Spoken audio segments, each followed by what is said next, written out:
നല്ലോണം വർക്ക് ചെയ്താൽ നമുക്ക് തനിക്കൊരു പ്രൊമോഷൻ കിട്ടും. അതല്ലെങ്കിൽ താൻ ഇരിക്കുന്ന ഇതേ അവസ്ഥയിൽ തന്നെ ഇരിക്കേണ്ടി വരും. എന്താണെന്ന് വെച്ചാൽ താൻ തീരുമാനിച്ചു.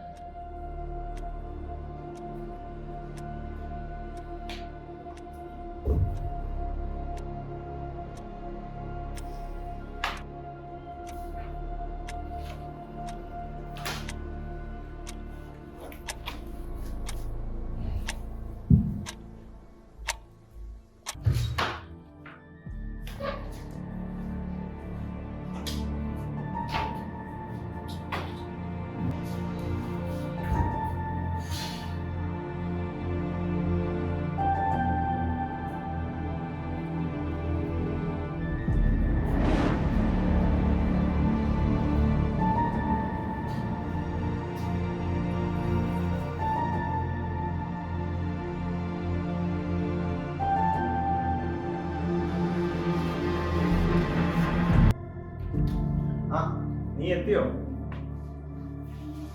നമുക്കൊന്ന് പുറത്തു പോയാലോ?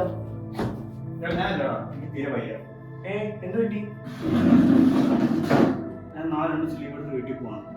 ലീവ് ഒക്കെ എടുത്ത് വീട്ടിൽ പോകുന്നേ? എടാ നിനക്ക് പറഞ്ഞാൽ മനസ്സിലാവില്ല. കഴിഞ്ഞ എല്ലാ വർഷവും ഞാൻ എൻ്റെ പള്ളിയിൽ മാതാവിൻ്റെ പെണ്ണോട് കൂടിയിട്ടുള്ളതാണ്. ഇതുവരെയുള്ള എല്ലാ കാര്യങ്ങളും മാതാവാണ് നോക്കിയിട്ടുള്ളത്. ഇനി അവിടെ നിന്ന് അങ്ങോട്ടും എൻ്റെ എല്ലാ കാര്യങ്ങളും മാതാവ് നോക്കാൻ എനിക്ക് ഉറപ്പുണ്ട്. അതുകൊണ്ട് ഞാൻ എന്തായാലും വീട്ടിൽ പോകണം. ഓക്കേടാ, എന്നാ നിന്റെ ഇഷ്ടം പോലെ. നീ നാളെ പോയിട്ട് വാ. ഓക്കേടാ.